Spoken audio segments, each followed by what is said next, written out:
अकोला जिल्ह्यातील Patur police station हद्दीतील जन्म मृत्यू नोंदणी प्रमाणपत्रासाठी आदेश प्राप्त करण्याकरिता पातूर तहसील कार्यालयात एकूण 3963 अर्ज प्राप्त झालेले आहेत। त्यापैकी माजी खासदार व भाजपाचे प्रवक्ते किरीट सोमय्या यांनी या गंभीर घटनेची दखल घेऊन व जातीने स्वतः मंगळवारी 18 फेब्रुवारी रोजी हजर राहून पातूर येथे 12 अधिक बांगलादेशी व रोहिंग्या मुस्लिमांना बनावट आणि चुकीच्या कागदपत्रांच्या आधारे जन्म प्रमाणपत्रे दिल्याचा गंभीर आरोप केला आहे। त्यामुळे वातावरण तापण्याची शक्यता वर्तवली जात आहे। मात्र पोलीस स्टेशनमध्ये 2 जणांविरुद्ध कागदपत्रांमध्ये खोडतोड प्रकरणी गुन्हा दाखल करण्यात आला असून चौकशी सुरू असल्याचे पातूरचे ठाणेदार हनुमंत डोपेवाड यांनी या प्रसंगी सांगितले। भाजपा नेते ते किरीट सोमय्या यांनी बनावट कागदपत्रांच्या आधारे जन्म प्रमाणपत्र हस्तगत केलेल्या 12 लोकांच्या कागदपत्रांसह संपूर्ण तक्रारीची फाईलच उपविभागीय पोलीस अधिकारी गजानन पडघन यांच्याकडे पातूर पोलीस स्टेशनमध्ये दाखल करून चौकशीची मागणी केली आहे। MCN न्यूज मराठी करिता जयवंत पुरुषोत्तम, पातूर।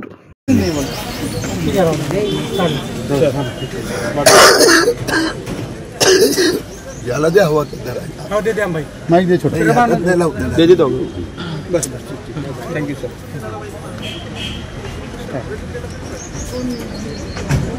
महाराष्ट्रात उशिराचे विलंबित जन्म प्रमाणपत्र घोटाळ्यात पातूर शहरात सुमारे 4000 अर्ज आले आहेत। मी थोडी तपासणी केली, हजारोहून अधिक अर्ज बोगस आहेत। त्या संबंधी गुन्हा दाखल झालेला आहे। मी पण आज अतिरिक्त पुरावे दिलेले आहेत। फक्त आधार कार्डच्या आधारावर त्याला जन्म प्रमाणपत्र देण्यात आले, बोगस दस्तावेज महाराष्ट्रात मोठ्या प्रमाणात देवेंद्र फडणवीस सरकारने कारवाई सुरू केलेली आहे।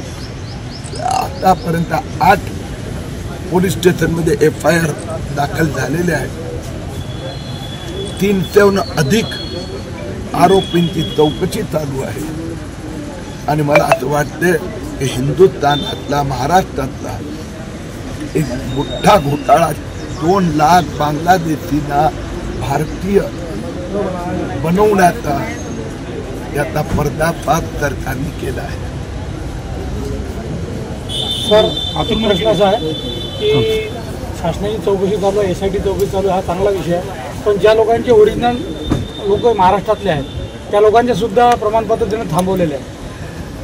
काही वेळेला काही दिवसासाठी थोडंफार काय त्रास, आणखी मी आपल्याला माहितीसाठी सांगतो, असे हे जे अर्ज आले ना त्यातला 2% मृत्यू, 98% जन्म, त्यात 1% पण हिंदूंचा किंवा असं तुम्ही म्हणता तसा अर्ज नाही।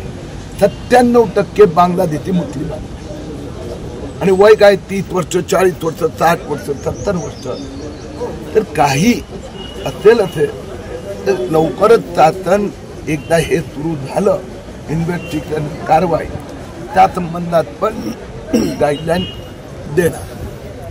ओके।